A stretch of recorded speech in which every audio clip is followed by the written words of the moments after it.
यह पूरी कहानी केवल मनोरंजन के उद्देश्य से लिखी गई एक काल्पनिक फैन स्टोरी है। इसका किसी आधिकारिक एपिसोड, चैनल या निर्माताओं से कोई संबंध नहीं है।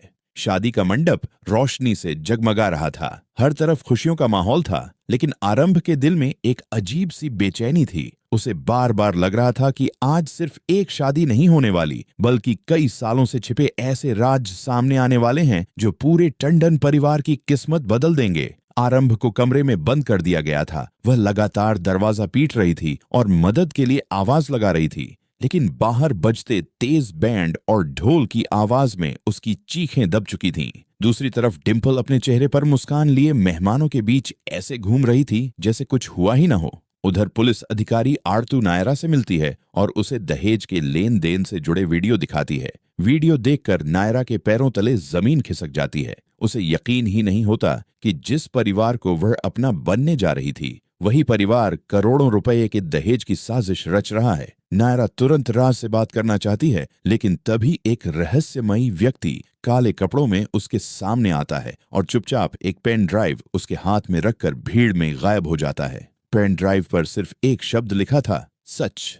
नायरा जब उसे अपने मोबाइल में खोलती है तो उसकी आंखें फटी की फटी रह जाती हैं। उसमें सिर्फ दहेज का वीडियो ही नहीं, बल्कि पिछले 10 वर्षों के कई ऐसे सीसीटीवी फुटेज थे जिनमें टंडन परिवार की हर बड़ी साजिश रिकॉर्ड थी। उसी समय राज अपने कमरे की ओर जाता है। तभी उसे अंदर से आरंभ की आवाज सुनाई देती है। वह तुरंत दरवाजा तोड़ देता है। आरंभ बाहर आते ही कहती है, राज, अभी भी वक्त है। अगर तुमने सच नहीं जाना तो पूरी जिंदगी पछताओगे।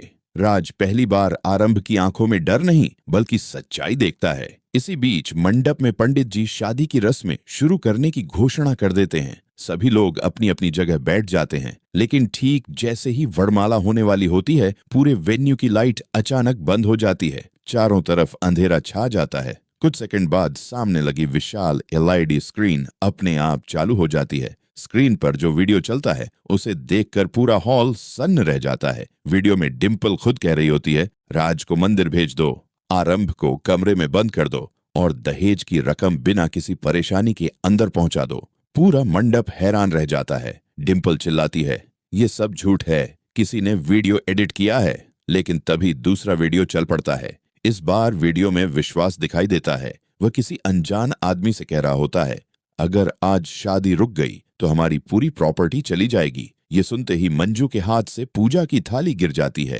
राज अवाक खड़ा रह जाता है। तभी पुलिस इंस्पेक्टर सामने आता है और कहता है, अब खेल खत्म हो चुका है।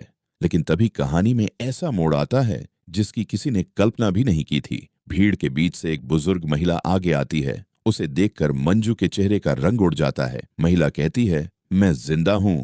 पूरा हॉल स्तब्ध रह जाता है। वह खुद को टंडन परिवार की पहली बहू बताती है, जिसे वर्षों पहले मृत घोषित कर दिया गया था। वह बताती है कि उसने भी दहेज के खिलाफ आवाज उठाई थी, इसलिए उसे रास्ते से हटाने की कोशिश की गई, लेकिन वह बच गई और वर्षों तक छिपकर सबूत इकट्ठा करती रही।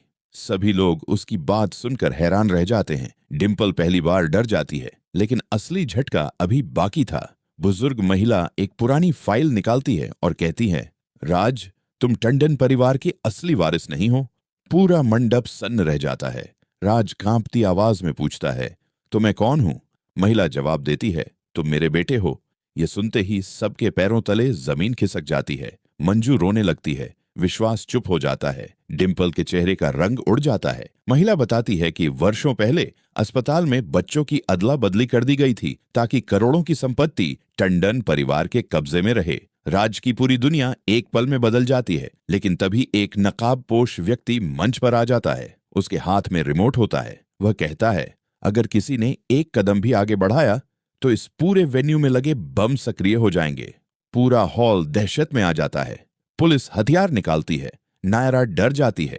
आरंभ सबको शांत रहने के लिए कहती है। नकाबपोश व्यक्ति मुस्कुराता है और कहता है, तुम लोग मुझे पहचानते नहीं, लेकिन मैं तुम सबको बहुत अच्छी तरह जानता हूं।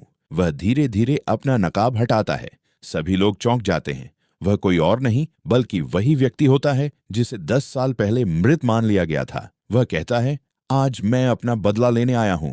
इसी बीच ऋतु चुपके से बम निष्क्रिय करने वाली टीम को संकेत देती है। कुछ मिनटों की तनावपूर्ण कोशिश के बाद बम निष्क्रिय कर दिए जाते हैं। नकाबपोश भागने की कोशिश करता है, लेकिन राज और ध्रुव मिलकर उसे पकड़ लेते हैं। पुलिस उसे गिरफ्तार कर लेती है। अब सबको लगता है कि कहानी खत्म हो गई, लेकिन तभी पुलिस की फॉरेंसिक टीम पेन ड्राइव की आखिरी फाइल खोलती है। स्क्रीन पर एक रिकॉर्डिंग चलती है। रिकॉर्डिंग में एक आवाज सुनाई देती है, अगर तुम लोग यह वीडियो देख रहे हो तो समझ लो कि असली मास्टरमाइंड अभी भी आजाद है।